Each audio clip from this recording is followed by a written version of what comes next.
involvement of patients in our studies is important. That's how we get closer to the disease. I want to take this opportunity to thank all the ovarian cancer patients who not only provided clinical materials, but also willing to engage and discuss with us in terms of how the research means so much to them.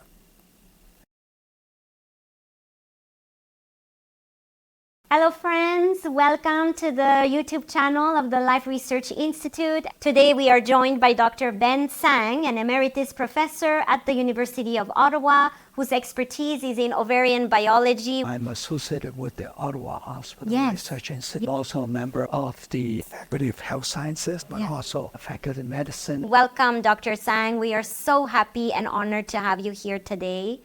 Please tell us about ovarian cancer. What is exactly ovarian cancer? Ovarian cancer exists in the ovary, but the cancer could spread to other part of the body. So it is a very complex disease, and it is one that we consider as a silent disease. There's different subtypes and different conditions that causes the disease. There's the sporadic ovarian cancer, and then there's the familial. And the familial are those that is passed on from one generation to another. But the sporadic ovarian cancer is not passed down like that.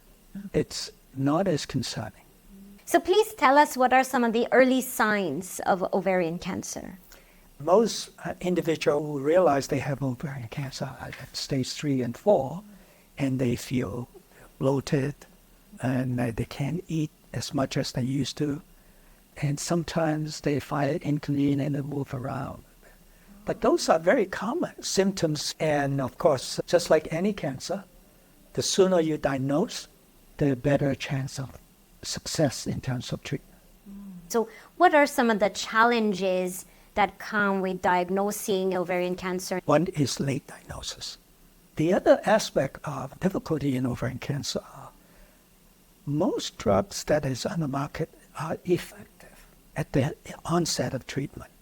But after a little while, the disease comes back. And when the cancer comes back, they don't respond to chemotherapy anymore. Please tell us how interdisciplinary and translational research can help in early diagnosis or treatment of ovarian cancer.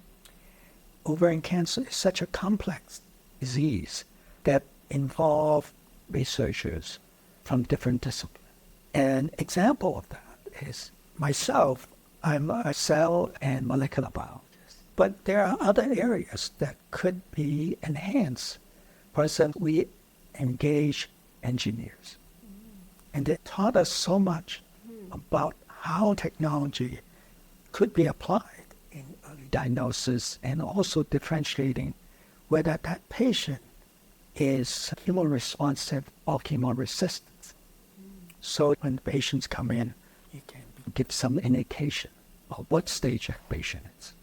Wow, it's really impressive how you've used interdisciplinary and translational research to make so much progress, not only at the level of diagnosis, but also at the level of treatment. Thank you so much. And thank you, dear audience. If you enjoyed this capsule, please don't hesitate to like, share, and subscribe so that you can be notified every time that we post a new capsule. Thank you very much.